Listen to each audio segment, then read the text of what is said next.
আজকে আবার আমরা ফিরে এসেছি আপনাদের জন্যে আমাদের চ্যানেলের নতুন একটা ননসেন্স নিয়ে। আজকে আপনাদের জন্য সুকুমার রায়ের পাগলা দাশু। উপেন্দ্র কিশোর রায়চৌধুরীর সুপুত্র সুকুমার রায় জন্মগ্রহণ করেন 30শে অক্টোবর 1887 সালে। ক্ষণজন্ময় লেখক লিখে গেছেন অসংখ্য ছোট গল্প। মূলত বাংলা সাহিত্যের ননসেন্স ধারার প্রবর্তক তিনি। তার অমর কীর্তির মধ্যে রয়েছে আবোল তাবোল, পাগলা দাশু, লক্ষণের শক্তিশীল, আরও অজস্র। 10ই সেপ্টেম্বর 1923 সালে তার মৃত্যু হয়। এই সামান্য সময়ের মধ্যেই তিনি তার অমর কীর্তি রচনা করে গেছেন। আজ গল্পের সূত্রধর আমি রেজ। আজ গল্প পাঠে সুমন এবং অন্যান্য চরিত্রে সুমন, রেজ, ঋষিকেশ এবং শুভম। তাহলে শুরু করা যাক আজকের গল্প।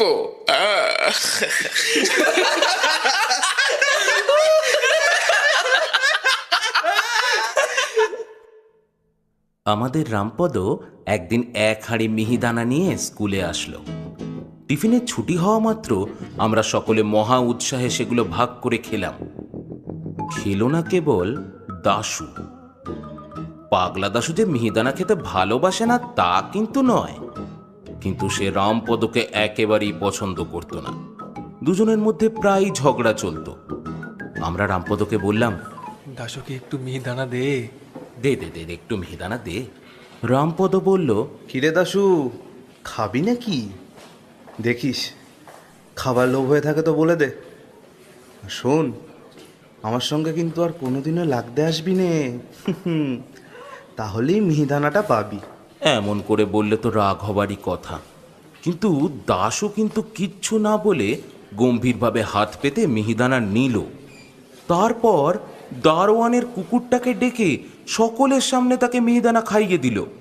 তারপর খানিকক্ষণ হাঁড়িটার দিকে তাকিয়ে কি যেন ভেবে মুচকি মুচকি হাসতে হাসতে স্কুলের বাইরে চলে গেল। এদিকে হাঁড়িটাকে শেষ করে আমরা সকলে খেলায় মেতে উঠলাম। দাশুর কথা কেউ আর ভাববার সময় পাইনি। টিফিনের পর ক্লাসে এসে দেখি দাশু অত্যন্ত শান্তশিষ্টভাবে এক কোণে বসে আপন মনে অঙ্ক কষছে। তখনই আমাদের কেমন সন্দেহ হয়েছিল। আমি জিজ্ঞাসা করলাম, কিরে দাশু, কিছু করেছিস নাকি? দাশু অত্যন্ত ভালো মানুষের মতো বলল, হ্যাঁ, দুটো জিসিএম করে ফেলেছি। আমরা বললাম, ধুৎ, সে কথা কে বলেছে? কিছু দুষ্টুমির মতলব করিসনি তো দাশু? এ কথায় দাশু ভয়ানক চটে গেল। তখন পণ্ডিত মশাই ক্লাসে আসছিলেন। দাশু তার কাছে নালিশ করে আর কি। আমরা অনেক কষ্টে তাকে ঠান্ডা করে বসিয়ে রাখলাম। এই পণ্ডিত মশাই মানুষটা কিন্তু খারাপ নন। পড়ার জন্য কোনোদিনই তাড়াহুড়ো করেন না। কেবল মাঝে মাঝে একটু বেশি গোলমাল করলে সাংঘাতিক রকম চটে যান। সে সময় তার মেজাজটি আশ্চর্য রকম ধারালো হয়ে ওঠে। পণ্ডিত মশাই চেয়ারে বসেই নদী শব্দের রূপ করো বলে ঘুমিয়ে পড়লেন। আমরা বই খুলে হড়বড় করে যা তা খানিকটা বলে গেলাম। তার উত্তরে পণ্ডিত মশাইয়ের নাকের ভেতর থেকে অতি সুন্দর শব্দ শুনতে পারলাম এবং বুঝতে পারলাম তার নিদ্রা বেশ গভীর হয়েছে। কাজেই আমরাও স্লেট নিয়ে কাটাকুট আর 10-25 খেলা শুরু করলাম। কেবল মাঝে মধ্যে যখন ঘড়ঘড়ানি কমে আসতো তখন সবাই মিলে সুর করে নদী নদ্য নদ্য ইত্যাদি আওড়াতাম। দেখতাম তাতে ঘুমপাড়ানি গানের ফল খুব আশ্চর্য রকম পাওয়া যায়। সকলে খেলায় মত্ত। কেবল দাশু এক কোণায় বসে কি যেন করছে, সেদিকে আমাদের কোনো খেয়াল নেই। একটু বাদে পণ্ডিত মশাইয়ের চেয়ারের তলায় তক্তার নিচ থেকে ফট করে কি একটা যেন শব্দ হলো। পণ্ডিত মশাই ঘুমের ঘোরে ভ্রুকুটি করে সবেমাত্র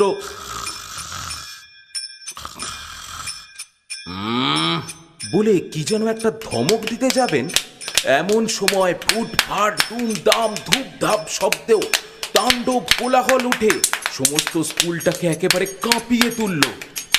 মনে হলো যেন যত রাজ্যের মিস্ত্রি মজুর সবাই একজোটে বিকট তালে ছাদ পেটাতে লেগেছে। দুনিয়ার কাঁসারি লাঠিয়াল সবাই যেন পাল্লা দিয়ে হাতুড়ি আর লাঠি ঠুকছে। খানিকক্ষণ পর্যন্ত আমরা যাকে পড়ার বইয়ের ভাষায় কিং কর্তব্য বিমূঢ় বলে তেমনি করে হাঁ করে রইলাম। পণ্ডিত মশাই একবার মাত্র বিকট শব্দ করে তারপর হাত পা ছুঁড়ে এক লাফে টেবিল ডিঙিয়ে একেবারে ক্লাসের মাঝখানে ধড়ফড় করে পড়ে গেলেন। সরকারি কলেজের নবীন পাল বরাবর হাই জাম্পে ফার্স্ট প্রাইজ পায়, তাকেও আমরা এমন সাংঘাতিক লাফাতে কোনোদিন দেখিনি। পাশের ঘরের নিচের ক্লাসের ছেলেরাও চিৎকার করে কড়াকিয়া মুখস্থ আওড়াচ্ছিল। গোলমারে তারাও যেন হঠাৎ আড়ষ্ট হয়ে গেল। দেখতে দেখতে স্কুলময় হুলুস্থুল পড়ে গেল। দারোয়ানের কুকুরটা পর্যন্ত যার পণ্যায় ব্যস্ত হয়ে বিকট কেউ কেউ শব্দে গোলমালের মাত্রা ভীষণ রকমের বাড়িয়ে তুলল। মিনিট পাঁচেক ভয়ানক আওয়াজের পর যখন সব ঠান্ডা হয়ে আসলো, তখন পণ্ডিত মশাই বললেন, কি কিসের শব্দ হয়েছিল দেখো তো। দারোয়ানজি একটা লম্বা বাঁশ দিয়ে অতি সাবধানে আস্তে আস্তে তক্তার নিচ থেকে একটা হাঁড়ি ঠেলে বের করলো। রামপদ সেই হাঁড়িটা। তখনও তার মুখের কাছে একটু মিহিদানা লেগেছিল। পণ্ডিত মশাই ভয়ানক ভ্রুকুটি করে বলে উঠলেন, এ হাঁড়ি কার? রামপদ বলল, আগে আমার ওটা। আর কোথায় যায়, অমনি দুই কানে দুই পাক। হাঁড়িতে কি রেখেছিলি?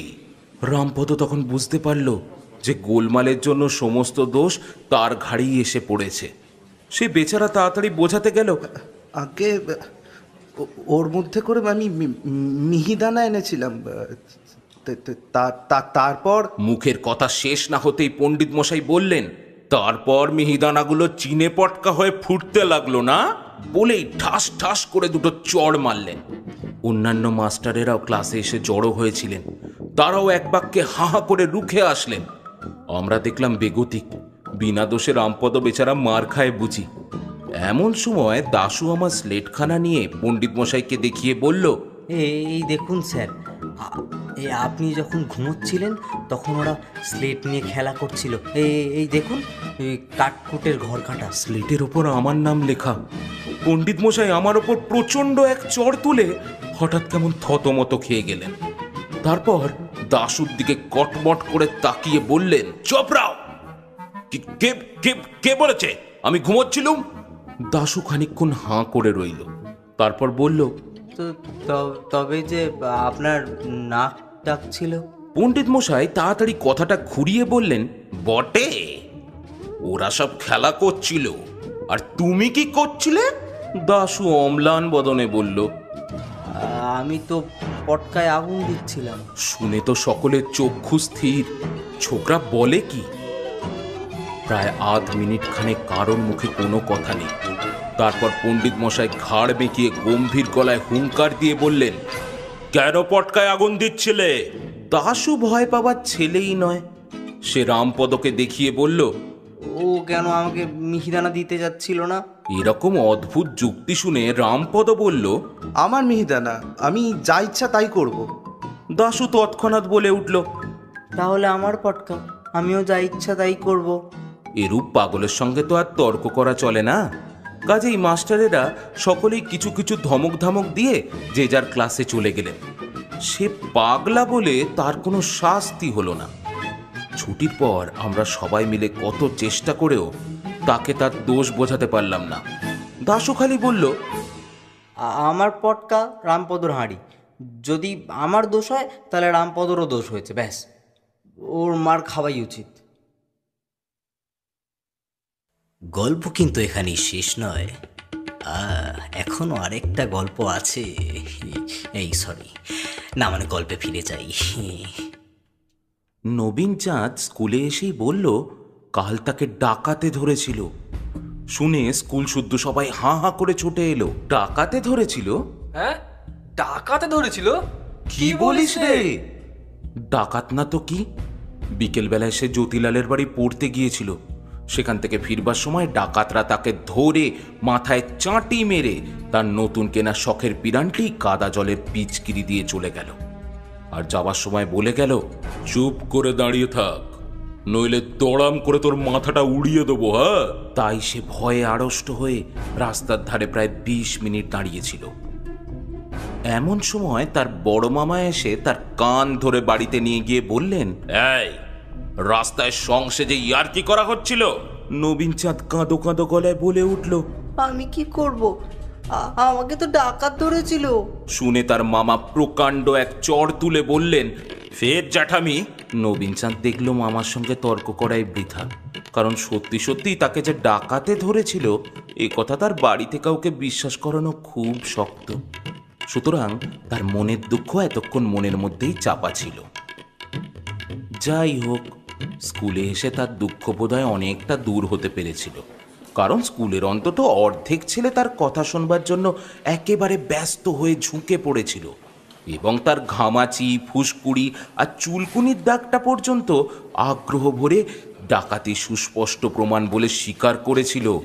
দু একজন যারা তার কনুয়ের আঁচড়টাকে পুরনো বলে সন্দেহ করেছিল, তারাও বলল যে হাঁটুর কাছে যে ছড়ে গেছে সেটা একেবারে টাটকা নতুন, কিন্তু তার পায়ের গোড়ালিতে যে ঘায়ের মতো ছিল সেটাকে দেখে কেষ্টা যখন বলল, ওটা তো জুতোর ফোসকা, তখন নবীন চাঁদ ভয়ানক চোটে বলল, যাও, তোমাদেরকে আর কিচ্ছু বলবো না। কেষ্টাটার জন্য আমাদের আর কিছুই শোনা হলো না। ততক্ষণে 10টা বেজে গেছে। ঢং ঢং করে স্কুলের ঘন্টা পড়ে গেল। সবাই যে যার ক্লাসে চলে গেলাম। এমন সময় দেখি পাগলা দাশু একগাল হাসি নিয়ে ক্লাসে ঢুকছে। আমরা বললাম, শুনেছিস কাল নবুকে ডাকাতে ধরেছিল?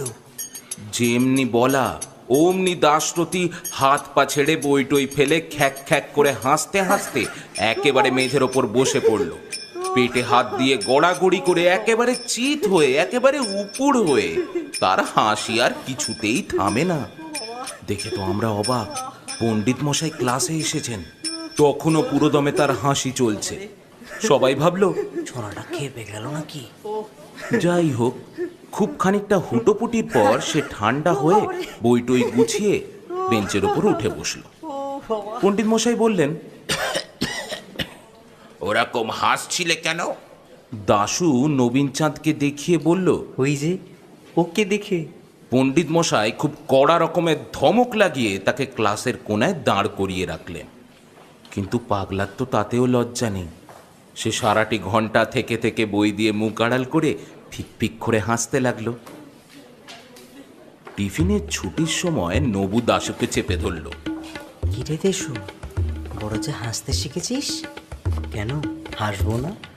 তুমি কাল ধুনুচি মাথায় দিয়ে যে কিরকম নাচটা নেচেছিলে সে তো আর তুমি নিজে দেখনি, দেখলে বুঝতে কেমন মজা। সেইটা আবার কিরকম? ধুনুচি মাথায় নাচছিল মানে? এমা, তাও জানো না? ওই যে কেষ্টার জগায়, এই যা বলতে না বারণ করেছিল। আমি বিরক্ত হয়ে বললাম, কি বলছিস ভালো করেই বল না। কাল শেঠেদের বাড়ির পিছন দিয়ে নিবু একলা একলা বাড়ি যাচ্ছিল, এমন সময় দুটো ছেলে, তাদের নাম বলতে বারণ, তারা দৌড়ে এসে নবুর মাথায় ধনুচির মতন কি একটা চাপিয়ে তার গায়ের উপর আচ্ছা করে পিচকিরি দিয়ে পালিয়ে গেল। নবু ভয়ানক রেগে উঠে বলল, তুই তখন কি করছিলি? তুমি তখন মাথার থলি খুলবার জন্য ব্যাঙের মতন হাত পা ছুড়ে লাফাচ্ছিলে। দেখে আমি বললাম, ফের নড়বি তো দড়াম করে মাথা উড়িয়ে দেবো। তাই শুনে তুমি রাস্তার মধ্যে কাঠ হয়ে দাঁড়িয়ে রইলে, তাই আমি তোমার বড় মামাকে ডেকে আনলাম। নবীন চাঁদের যেরকম বাবু আনা তেমনি তার দেমাগ, সেই জন্য কেউ তাকে বিশেষ পছন্দ করতো না। তার লাঞ্ছনার বর্ণনা শুনে আমরা সবাই বেশ খুশি হলুম। ব্রজলাল ছেলে মানুষ, সে ব্যাপারটা বুঝতে না পেরে বলল, তবে যে নবীনদা বলছিল তাকে ডাকাতে ধরেছে। তোর বোকা, কেসটা কি ডাকাত নাকি? বলতে না বলতেই কেসটা সেখানে এসে হাজির। কেসটা আমাদের উপরের ক্লাসে পড়ে, তার গায়েও বেশ জোর আছে। নবীন চাঁদ তাকে দেখা মাত্র শিকারি বেড়ালের মতো ফুলে উঠল, কিন্তু মারামারি করতে সাহস পেল না। খানিকক্ষণ কটমট করে তাকিয়ে সেখান থেকে সরে পড়ল। আমরাও ভাবলাম গোলমাল মিটে গেল। কিন্তু তার পরের দিন ছুটির সময় দেখি নবীন তার দাদা মোহনচাঁদকে নিয়ে হন হন করে আমাদের দিকে আসছে। মোহনচাঁদ এন্ট্রান্স ক্লাসে পড়ে, সে আমাদের চাইতে অনেক বড়। তাকে ওরকমভাবে আসতে দেখেই আমরা বুঝলাম এবার একটা কাণ্ড হবে। মোহন এসেই বলল, কেসটা কই রে? এদিকে কেসটা তাকে দূর থেকে দেখতে পেয়েই কোথায় সরে পড়েছে, তাই তাকে আর পাওয়া গেল না। তখন নবীনচাঁদ বলল, ওই দাশুটা সব জানে, ওকে জিজ্ঞেস করো না। কি হে ছোকরা, তুমি সব জানো নাকি? না না, সব জানবো কিভাবে? এই তো 4th ক্লাসে পড়ি, একটু ইংরেজি জানি, ভূগোল, বাংলা, জিওমেট্রি। আরে ধর, নবুকে কে বা কারা ঠেঙিয়েছিল তার সম্বন্ধে তুমি কিছু জানো? ঠ্যাঙায়নি তো, মেরেছিল একটু, তাও খুব আস্তে। খুব আস্তে মেরেছে, তাই না? কতখানি আস্তে শুনি তো। সে কিছুই না, ওই রকম মারলে লাগে না। তাই নাকি? তা কিরকম মারলে পরে লাগে? দাশু খানিকটা মাথা চুলকিয়ে তারপর বলল, ওই সেবার হেডমাস্টার তোমায় যেমন বেত মেরেছিল সেই রকম। এই কথায় মোহন ভয়ানক চোটে দাশুর কান মলে দিয়ে চিৎকার করে উঠে বলল, এই বেয়াদব, ফের জ্যাঠামি করবি তো চপকিয়ে লাল করে দেবো। তুই সেখানে ছিলি কিনা আর কি কি দেখেছিলি সব খুলে বলবি নাকি বল? জানোই তো দাশুর মেজাজ কেমন পাগলাটে গোছের। সে একটুখানি কানে হাত বুলিয়ে তারপর মোহনচাঁদকে ভীষণভাবে আক্রমণ করে বসলো। কিল, ঘুষি, চড়, আঁচড়, কামড় সে এমনি চটপট চালিয়ে গেল যে আমরা সবাই হাঁ হয়ে তাকিয়ে রইলাম। মোহন বোধহয় স্বপ্নেও ভাবেনি 4th ক্লাসের একটা রোগা ছেলে তাকে অমনভাবে তেড়ে আসতে সাহস পাবে। তাই সে একেবারে থতমত খেয়ে কেমন যেন লড়তেই পারল না। দাশু তাকে 5 সেকেন্ডের মধ্যে মাটিতে চিৎ করে ফেলে হাঁপাতে হাঁপাতে বলল, এর চাইতে আসতেই মেরেছিল। এন্ট্রান্স ক্লাসের কয়েকটি ছেলে সেখানে দাঁড়িয়েছিল। তারা যদি মোহনকে সামলে না ফেলতো তাহলে সেদিন তার হাত থেকে দাশুকে বাঁচানোই মুশকিল হতো। পরে একদিন কেষ্টাকে জিজ্ঞাসা করা হয়েছিল, হ্যাঁ রে, নবুকে তো ওরকম করেছিলি কেন রে? ওই দাশুটাই শিখিয়েছিল ওরাম করতে, আর বলেছিল তাহলে 1 সেট জিলিপি পাবি। কই আমাদের তো ভাগ দিলি না। আর সে কথা বলিস কেন ভাই? জিলিপি চাইতে গেলুম, হতভাগা বলে কিনা, আমার কাছে কেন? ময়রার দোকানে যা, পয়সা ফেলে দে, যত চাস জিলিপি পাবি। আচ্ছা দাশু কি সত্যি সত্যি পাগল নাকি কেবল মিচকেমি করে বলো তো?